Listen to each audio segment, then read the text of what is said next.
end it shall speak and not lie. Though it tarry, wait for it, because it will surely come. It will not tarry.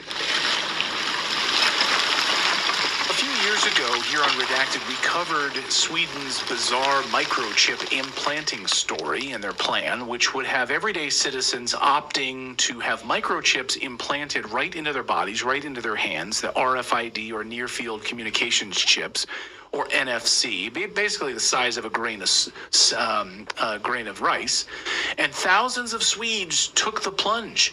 And since this story first published, many more thousands have taken the plunge. The idea is that the chips would speed up your user's daily life, make their lives more convenient, access their homes, office, gyms, just swipe it right on your door or keypad and you're right in there. Flash forward to 2026, and now these where are things at with this program? We wanted to check in on this program, see how it's being floated for digital IDs, digital currency, how it's competing with the incredibly popular bank ID system in Sweden. It's very, very popular. It's almost at 100% usage, the bank ID system in Sweden, 100%. So is there a marriage between implanting yourself with these chips and using the country's digital ID system? Forget cash, forget everything. It's all digital now, and all they want to do is track you. But a day is coming soon where we're not going to be carrying around these cell phones. All this technology is going to be embedded into our body. You say, I'm never going to do that, blah, blah, blah. Maybe you won't, but I doubt it. You probably will. Several central banks, apparently, as I heard from my sources, have already fully developed the final stage of CBDC. I mean, it comes in stages, initially likely through your mobile phone, but that's only an intermediate step. And the final stage is, it's small, and it's the size of a grain of rice. Now, why is that?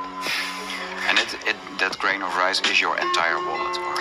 Yes, it's your digital ID, your wallet, can be your passport, your key. Instead of having cash, anytime you have money in your chip, they can take out whatever they want to take out whenever they want to. If they say you owe us this much money in taxes, they just deduct it out of your chip digitally. Total control. Total control. And if you're like me or you, and you're protesting what they're doing, they can just turn off your chip. And you have nothing. You can't buy food. You can't do anything. It's total control of the people. And that chip's connected to a database that has your purchasing records, what you do. Everything is in there. Embedded in his hand is a microchip that serves as his keys, his ID, and his wallet. We're about to abandon the traditional system of money and accounting and introduce a new one. And the new one, the new accounting, is what we call blockchain. It means digital. It means having a almost perfect record of every single transaction that happens in the economy. The sovereign immunities of the BIS are now being extended globally through the very big banks. Now, what do I mean by very big banks? I'm talking about a cartel that wants to put a chip in our hands that will give them complete central control. This is the mark of the beast.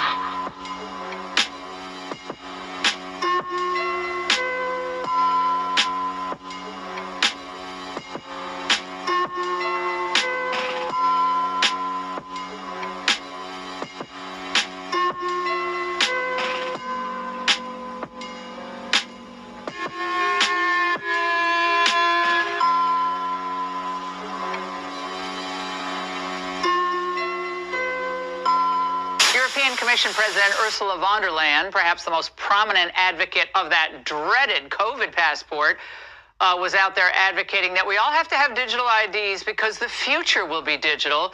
You shouldn't have privacy, apparently. Yeah, that's what she believes. She claims that the IDs can be a real booster to emerging economies.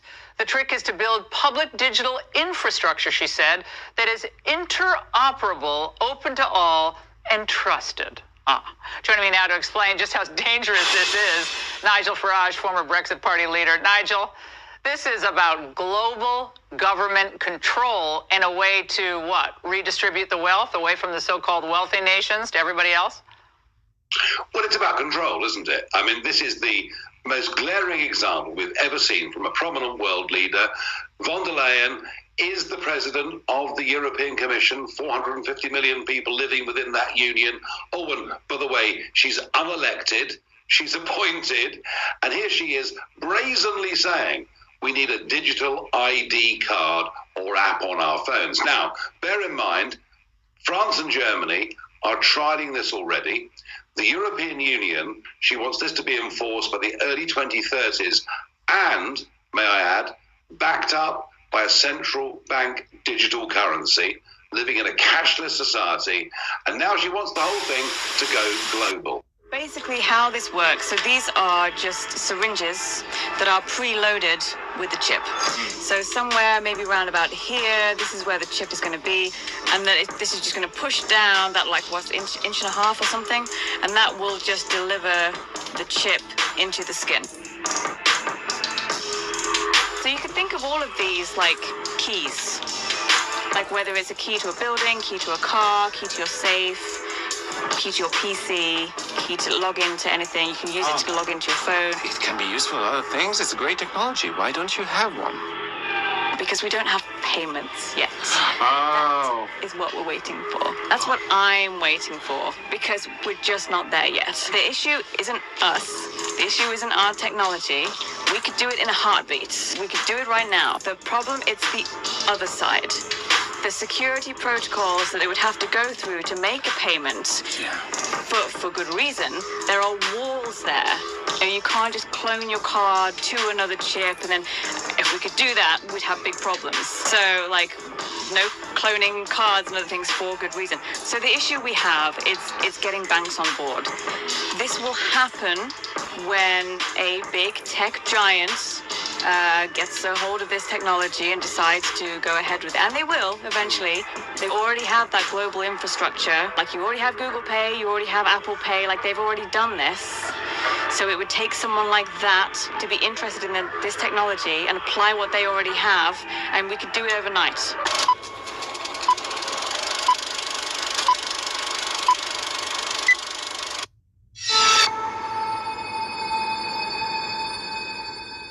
Key Technologies is making an implantable device that will collapse all of these inconvenient things: wallets, keys, access cards, payment cards, passwords, blockchain keys. All of that will be collapsed into a simple to use, convenient, frictionless, secure implant. It's becoming very important to have a secure digital identity.